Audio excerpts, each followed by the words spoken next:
what role, if any, does heredity play in any of these kinds of treatments? Because they involve your body, they involve genes.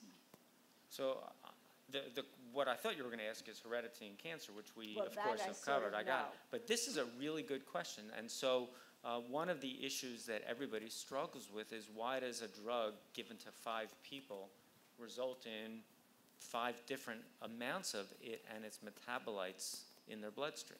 What's different about each of those people? And it gets worse, right? Because it's also, what food are they eating at the time that they take these drugs? What activities are they engaging in? As well as their genetic material that they inherited from their parents. Brian Schneider works on this at your institution, and I think, once again, this is an opportunity for Kathy to talk about one snippet of this approach, right?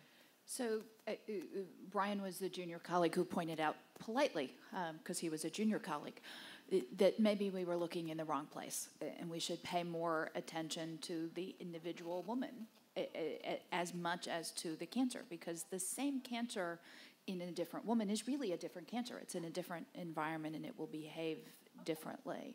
So he's done a series of studies looking at whether the inheritance of some of those genes that control the growth of blood vessels might impact a woman's risk of developing breast cancer, or might impact how aggressive her breast cancer is if she does develop it.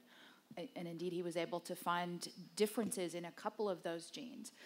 These are not mutations of the sort that Jose and Gabe were talking about. These are simple differences that some of us have brown hair and some have blonde hair, but it's still hair. It has the same function. So these are similar differences, but they have tiny differences in how well your body might be able to respond and develop new blood vessels that can be really important. He's now doing that same sort of work in a large trial that I'm leading with Avastin. That trial looks at adding Avastin to the initial chemotherapy for about 5,000 women diagnosed with breast cancer.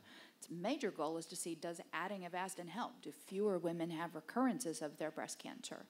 But we collected DNA samples from virtually all of the women in that trial. So Brian is looking at their inheritance patterns, not just of genes that control growth of blood vessels, but could we find genes that might impact their risk of common toxicities for the chemotherapies? The chemotherapy in the trial is standard treatment. It's the treatment that most women receive.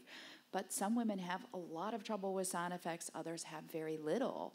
And we have the DNA from nearly 5,000 women, and we know what treatment they got and what side effects they got. So we're using that trial to get a huge amount of information that is, I think, going to be equally, if not more important than the main reason that trial was designed in the first place. So one can imagine a future where we use the technologies not only to understand the cancer, but actually to understand the differences between and among people, groups of people, individuals, and we tailor therapy based upon that. We also may do it over time. A drug is given for a while, an intervention for a while, and then we modify. We use kind of a feedback loop to do that. So I think that's an imaginable near-term future for us.